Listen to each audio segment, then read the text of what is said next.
Coach Claybrooks, I appreciate you taking some time to join us here on the program. And I know that you're looking fully ahead to Friday Night Football and the Ottawa Redblacks in your facility. But if you don't mind just going back to the Montreal game last week and your thoughts on that 5-point loss, what did you like about your team's game in that appearance?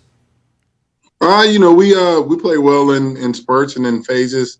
I mean, we got to finish. The difference in the game was 7s and 3s, where we only were able to muster 3 points and they were able to get 7s. I mean, if we score in the red zone, if we were more efficient in our red zone and get touchdowns, then that game would have a different outcome. So we got to understand that, and that's one thing that we've been working on and trying to clean up here. Well, I had to leave at halftime to go to the university game, but I didn't want to turn yours off. You guys covered ground fast on those scoring drives. What was your secret in clicking on those drives just before the half? Well, I mean, Jerry's called a great game, and he understood what they like to do in those situations. And Mike made some good reads. And when you got players like Burnham, who you can just put the ball in his hand or anywhere in his catch rate, he's able to go up and make something happen. So we're fortunate to have him in the general that is leading the troop. So that's why we were able to try to get a drive there going. 1 and 10, I've been thinking about you. You'll probably never go through anything as tough as this. So I'm sure you're thinking you're learning some stuff here in this rookie year for you on the sidelines as head coach. What are you learning and encountered that maybe you didn't expect? Well, I mean, I didn't expect to go 1 and 10. That's for sure. I can tell you that. So, I mean, it's one of those where you really learn who has your back when they think things is great, and then it really shows the character of your guys, because when you're 1 and 10, a lot of guys tend to get selfish and put the me first attitude instead of the we, but I've been fortunate and blessed to have a good group in the locker room that those guys are still together and they're still fighting. Clearly, you can see the 1 and 10. If we were 1 and 9 last week and 1 and 10 here, that they still have the belief and they still are buying in and trying to get this thing right and still playing together. Which is probably the biggest surprise, is that when we don't have as much dissension, if any dissension amongst the ranks, and the buy-in has still been there full speed. And that's for sure. That's what I hear. And on that vein, I know coaches hear everything. You don't always comment on what you hear, but TSN, I think it was Glenn Suter, said that some players had quit in BC. Did that put the hair up on the back of your neck, or what did you think when you heard that? Well, I mean, the craziest part was that if I am the old adage, and I believe it. I've said it numerous times. We don't coach effort; we replace it. And so I firmly believe that our guys are still fighting. I mean, when you're 1 and 10, and you go down 10 points like last week, where we were down 10 points to start, if the guys weren't playing or fighting, I mean, that would have got ugly. We've seen and witnessed other teams in this league that have a bad day, and it just gets ugly fast. Even the rest of the games, when they went a turn for the West, they took a turn for the West. So our guys were able to still battle back and get and lock in and able to make the game very competitive, and we had a chance to win at the end. So, I mean, him and I even, discussed what his perception of it was and why and how, and I don't remotely agree with it, but I mean, it's about a perception, and you guys are paid to give your opinion. So we'll just leave it at that. Yeah. Huge opportunity for you coming up here with this back-to-back with Ottawa. And I'm wondering, because you mentioned 1 and 10 a couple times, what's your message daily from a coaching perspective to your locker room? What are you preaching day in and day out right now? Well, we have to cut down on critical MAs. I mean, at the beginning of the year, we were just trying to put it all together and put the pieces of the puzzle and make them fit. And in some instances, we had square pegs and round holes. We were able to make those adjustments and put playmakers in those situations, and when we're able to do that, then we've been playing very competitively the last 4 or 5 weeks. So my message to the guys is just win the week, but also how do we win the week? You have to win your play and do your job. And then, and it's not about who gets a tackle, who gets a touchdown. Like the unheralded receiver might be the guy that runs the clear out to open us up for a touchdown, or the guy that forces the run back in, the quarterback in, and he keeps contained and forces the quarterback in, and we get a sack. Those are the hidden plays that we have to understand and stop trying to make the huge play and get our name in the paper. I mean, we had an incident today, even at practice, where we doing situational football in clutch, and we're not supposed to.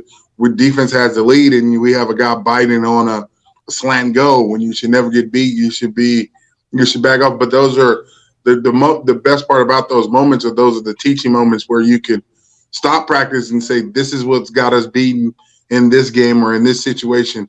And that is the selfishness that we're trying to eliminate here and put the team above the own individual stats in that instance. It's not like the kid's doing wrong. It's just like he has to understand the situation that he's in and make it work. So that's the repetitive nature of coaching, right? So how is that? You've been doing that on defense for years. How has that changed to the head coaching role? Because now you're responsible for 3 phases. Well, you have to trust your coordinators and trust your coaches that they're implementing and they're buying into the same message. Because if you just hear the same message from the coach, head coach, you can get stagnant. It's got to hear the same message from Ed, Tristan, trainer. We all have to be pulling in the same direction.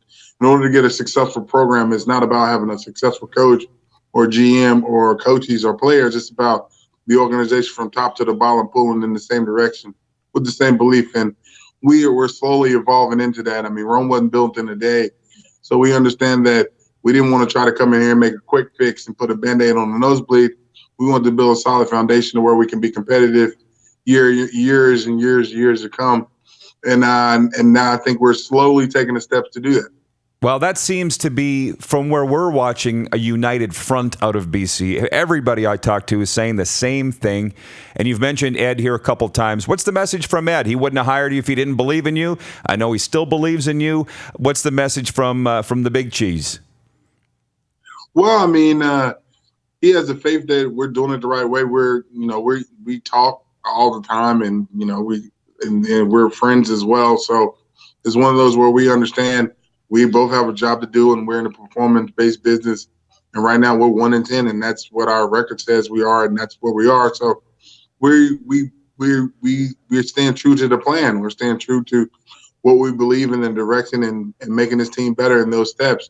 It hasn't been, he understands what we're teaching and how we're teaching it and those type of things and what improvements we need to be, because we're in this together on a daily basis. So it's not any surprises. We both do black and white. We don't do gray. So he knows how I feel and I know how he feels, and we're still pulling in the same direction. We're still pulling together. We know we're in this together, so we know that. What has Kelly Bates brought? I mean, he's orange to the core, and I'm watching the game the other night, and he's jumped in head first, and we all know Kelly's not going to tiptoe around. It looked like from game 1 that this team didn't miss a beat with him in there running the O-line. Well, Kelly is a technician. I was talking to him. I'm like, you're a very technical coach. He'll get on a guy for being 6 inch out of the framework of his body if he's not punching and shooting to the moon type of thing. So he understands the technique part. And I'm like, you're just so technically sound. He was like, well, if I was more athletic, I wouldn't be this technical as a coach. So I understand and feel that. And but no, and then the buy-in. I had the kudos to our offensive line that had to deal with that transition quick, and then some new techniques and new verbiage to come out and play a solid game. And we expect them to build off of it this week, because it's another 2 weeks for them guys to work together. And Kelly just continues to bring a lot of experience to the table and a lot of technique work that we feel like we've been lacking in certain areas. Well, a lot of times those guys make the best coaches, which, as you know, the guys that aren't the most talented or gifted. I just got a couple more for you, Coach Claybrooks. We're starting to see people come out of that Huff Nagel coaching tree. I would include Dave as Huff's tree. Are you using any of the Huff principles, or are you out kind of blazing your own path? How much do you think about Huff when you're coaching that team? I don't. That's kind of a weird question to think about Huff when you're coaching the team. Is he echoing in your mind things that he's told you, that kind of thing? Well, the best part about it is that Huff is a great mentor and a great friend, and his phone is always open, and text messages is always he's always there for me whenever I need him. But you have to look back, and as myself being a part of that organization for 10 seasons, you understand and you know what standard and what he would accept and what he didn't accept. And you try to instill some of those principles because they're winning football principles.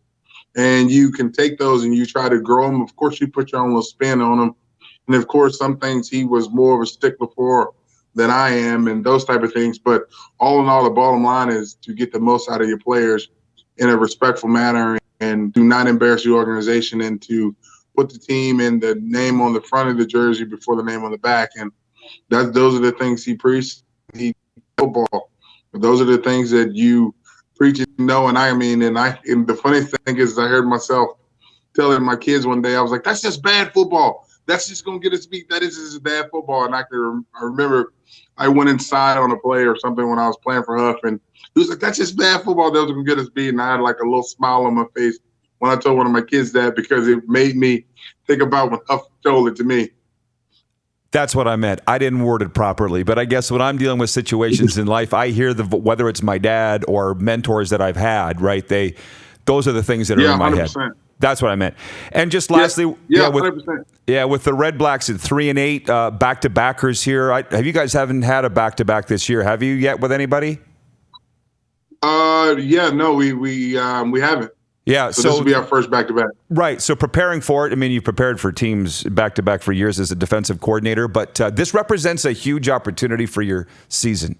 What are you seeing out of the Redblacks coming in here right now at 3-8?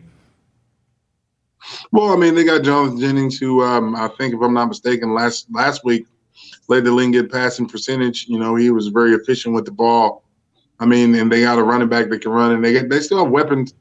I mean, and for them to be in a slump as well as win a slump, and I told my guys, it's not like we're guaranteed to win or they're guaranteed to win. Like, this is going to be a slugfest. It's not going to be an easy game for us, but we have to come out and understand that defensively, Noel's always been aggressive, and Dice has a great special teams game plan. They got Logan back there, the ageless wonder at the returner. So we understand that we have to corral him and take our shots when we get a chance, and we know that Noel's going to have that defense humming because they've been flying around and tackling. So I mean, we have to be on our game. It's not like it's going to be just an easy win for us, or because they've lost a few in a row. I mean, we lost a few in a row, and I told my guys today, I was like, they have more wins than us. So make sure you focus and understand that. Like, I know they haven't played well, but we haven't won either, and we're playing better. But don't for 1 second think that it's not professional football and people are fighting for jobs as well as we are in here. So every time you got to step out, you got to put your name on your work and your body of work and understand that, and that's what we're doing. Well, I think it should be a playoff feel. It's Friday Night Football, and that's that sort of feel for your guys. And I will let you go because I know you're a busy guy. And although we've never talked before, Chris Jones has spoke so highly of you over the years that I've gotten to know Coach Jones. So, DeVone, thanks for this. And we're pulling for you out here. Good luck, and thanks for your time. Sure, anytime. Thanks for having me, guy. Appreciate it. You're watching Rod Pedersen On Demand. For more of The Rod Pedersen Show, visit rodpedersen.com or follow Rod Pedersen on social media.